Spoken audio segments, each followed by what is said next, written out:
Ayan guys, so meron pala akong ipaparinig sa inyo ngayon guys, no? At kung sa tingin nyo ba guys is kung kayo yung malapit sa lugar na to, sa ingay na to, kung makatulog ba kayo ng maayos, kung makapagpahinga ba kayo ng maayos. Kasi itong tunog na to guys, ito yung lugar guys, no? Sa somewhere in the Michigan guys, no? So yung mga residente doon, hindi talaga daw sila nakapagpapahinga ng 24/7 kasi dahil sa tunog na to guys. This is the Duwajek Data Center.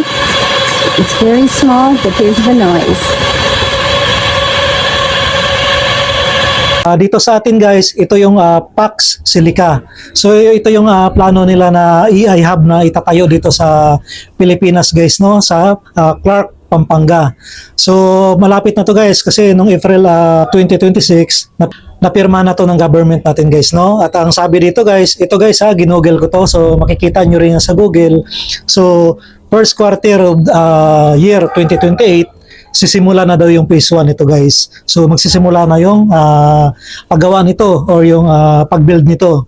So ang maganda dito guys, ang kagandahan dito kasi possible daw na magpapasok ito ng pira sa atin, no? Malaking pira to guys. Nasa 40 to 70 billion dollar ang ipapasok nito.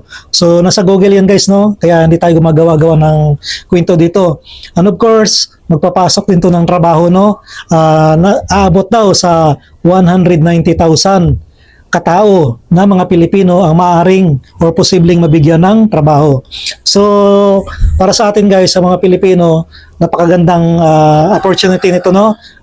Napakagandang investment nito. Kasi bukod sa trabaho, magkaroon pa tayo ng pundo, no? Or yung income para sa gobyerno natin. Pero guys, ang hindi naman maganda dito guys, kasi lalong-lalo na, no, yung mga taga-ibang bansa, pinoprotesta nga nila to, no, na alisin na or wag na ituloy din sa bansa nila kasi unang-una guys, matakaw daw ito sa kuryente at lalong-lalo na matakaw din sa tubig. Kasi guys, no, itong AI hub na to or yung gagawin nila dito, ito kasi daw yung mga AI silicon chips. So yung ginagawa guys, no.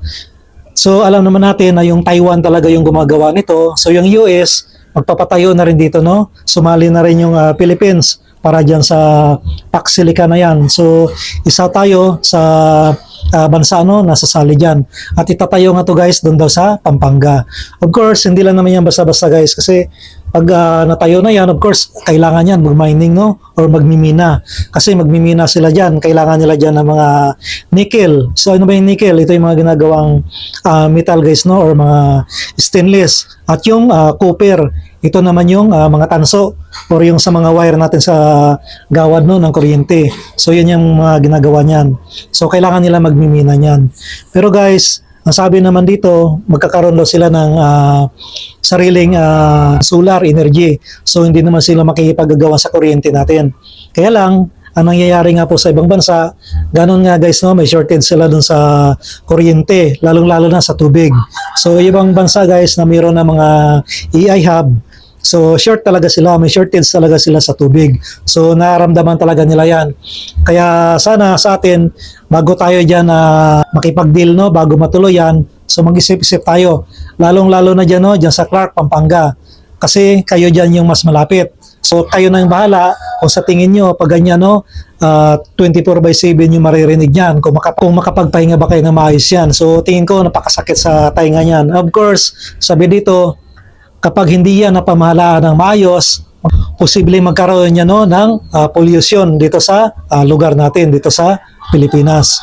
So sana pag-isipan ng gobyerno natin, no, wag sana tayo maging sobrang greedy. So para sa akin guys, no, itong namang mga income ng gobyerno, no, dito sa mga taxes natin is sapat na para patakbuhin yung gobyerno natin. So tingin ko hindi naman natin yan kailangan. So sana wag nang matuloy yan kung nanganganib naman yung bansa natin or yung lugar natin. At sana mag-comment din kayo dyan, no, kung ano sa palagay ninyo, kung maganda ba yan or nakakasama sa bansa natin.